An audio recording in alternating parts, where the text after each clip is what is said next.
7, നിങ്ങളുടെ ഇമോഷൻസ് എഴുതുക. അല്ലെങ്കിൽ നിങ്ങളുടെ മനസ്സിലേക്ക് വരുന്ന കാര്യങ്ങൾ എഴുതി ക്ലാരിറ്റി വരുത്താനായിട്ട് ശ്രമിക്കുക. 8, ഗ്രാറ്റിറ്റ്യൂഡ് പ്രാക്ടീസ് ചെയ്യുക.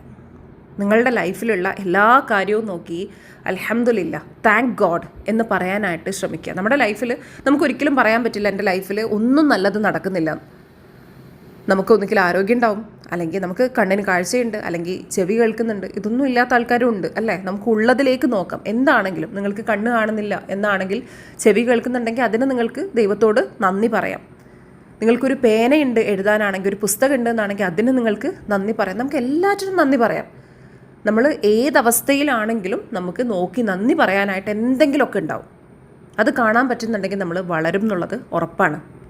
9, എല്ലാ ദിവസവും ബോഡി മൂവ് ചെയ്യാനായിട്ട്, ശരീരം അനക്കാനായിട്ട് ശ്രമിക്കുക. എക്സസൈസ് ചെയ്യുക, അല്ലെങ്കിൽ ജിമ്മിൽ പോകാനായിട്ട് ശ്രമിക്കുക. ഇതെൻ്റെ കാര്യത്തിൽ വളരെ വൈകിയാണ് എക്സസൈസ് നന്നായിട്ട് ചെയ്യുമ്പോഴാണ് നമ്മുടെ എനർജി നല്ല രീതിയിൽ നമുക്ക് കൊണ്ടുപോകാൻ പറ്റുന്നത്, അല്ലെങ്കിൽ എനർജി കൂടുന്നത് എന്നുള്ളത് മനസ്സിലായത്. എൻ്റെ ചിന്തയിൽ ജിമ്മിന് പോയി കഴിഞ്ഞാൽ തീരെ വീട്ടിലെ കാര്യങ്ങൾ ചെയ്യാൻ പറ്റില്ല എന്നൊക്കെ ആയിരുന്നു. എനിക്ക് കുട്ടികളെ നോക്കാൻ പറ്റില്ല, അല്ലെങ്കിൽ മറ്റുള്ള കാര്യത്തിന് സമയം കിട്ടില്ല എന്നൊക്കെ ആയിരുന്നു. പക്ഷേ ഇതൊക്കെ ചെയ്യുമ്പോൾ മാത്രമാണ് നമുക്ക് മനസ്സിലാവുക എത്രത്തോളം ഫ്രീ ആവും നമ്മളെ ബോഡി എന്നുള്ളത്. നമുക്ക് എത്രത്തോളം നമ്മുടെ എനർജി, നമ്മുടെ ഉള്ളിലുള്ള എനർജി നന്നായിട്ട് യൂസ് ചെയ്യാം എന്നുള്ളത് ഇതൊക്കെ ചെയ്യുമ്പോൾ മാത്രമാണ് മനസ്സിലാവുന്നത്. ഈ ഒരു ഇന്നർ ചൈൽഡിനെ ഹീൽ ചെയ്താൽ മാത്രമാണ് നമ്മുടെ ലൈഫിൽ നമുക്ക് ഫുൾ പൊട്ടൻഷ്യലിൽ ജീവിക്കാൻ കഴിയുന്നത്.